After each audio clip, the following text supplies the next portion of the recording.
Introduction. This video will demonstrate the Hydrodiscectomy surgical technique, a minimally invasive surgery for the treatment of lumbar disc herniations. Equipment. The equipment used to perform this procedure includes the SpineJet HydroSurgery Power Console, the SpineJet Percutaneous Disposable Access Set, and the SpineJet Perc-Resector Handpiece and Direct Connect Tubing Set.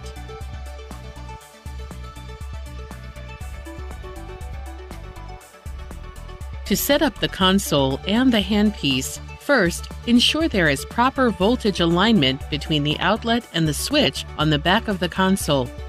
Connect the power cord between the two and connect the foot switch to the console. The SpineJet sterile components must be placed on a sterile field until ready to use.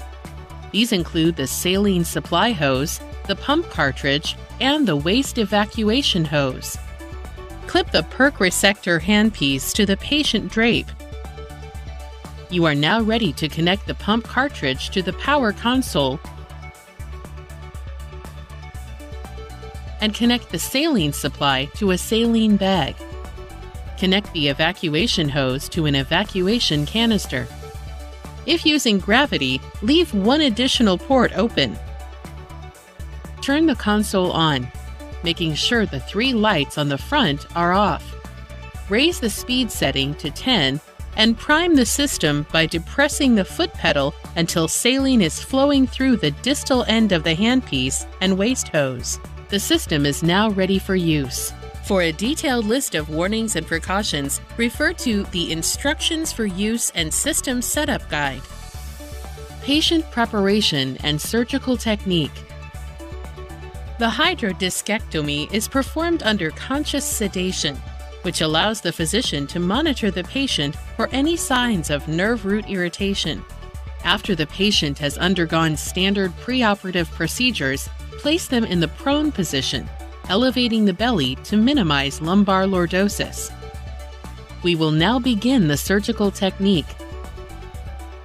The first step in the process is visualizing the disc, done under fluoroscopic guidance. Line up the spinous process, rotating the C-arm cephalad or caudal to line up the end plates. Position the fluoroscope, keeping the end plates parallel. Keep in mind that the oblique angle of your position will depend on the position of the herniation. The more lateral the herniation, the less oblique the angle.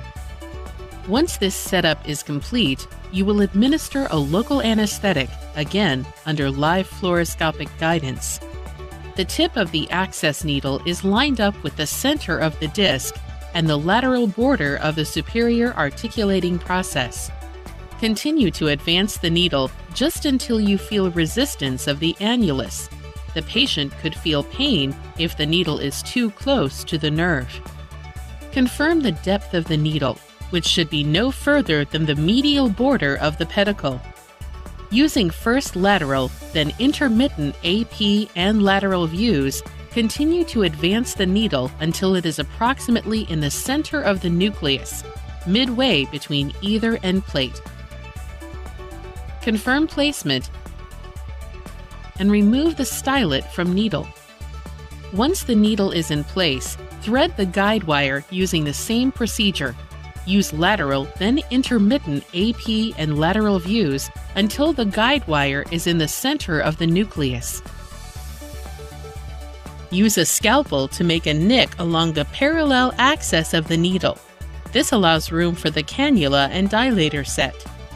Next, thread the dilator through the cannula and lock into place by rotating the proximal blue end of the dilator clockwise 1/4 turn.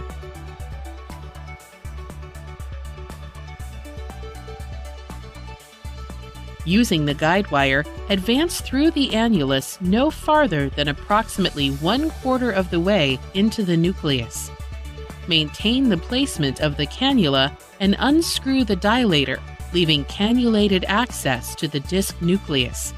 Hold on to the cannula knob, taking care not to cover the vent hole, and insert the SpineJet PercResector. Performing the Hydrodiscectomy. The entire procedure is typically accomplished in approximately 3 minutes.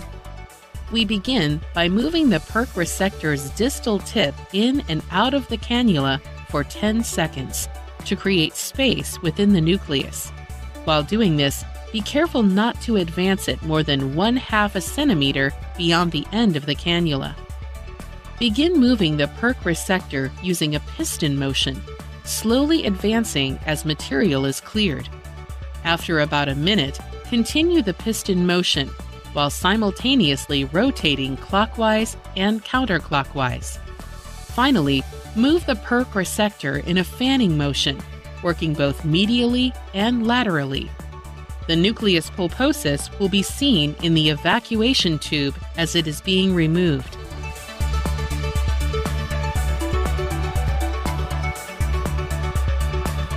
The discectomy is now complete, and your patient is ready for post-procedure recovery.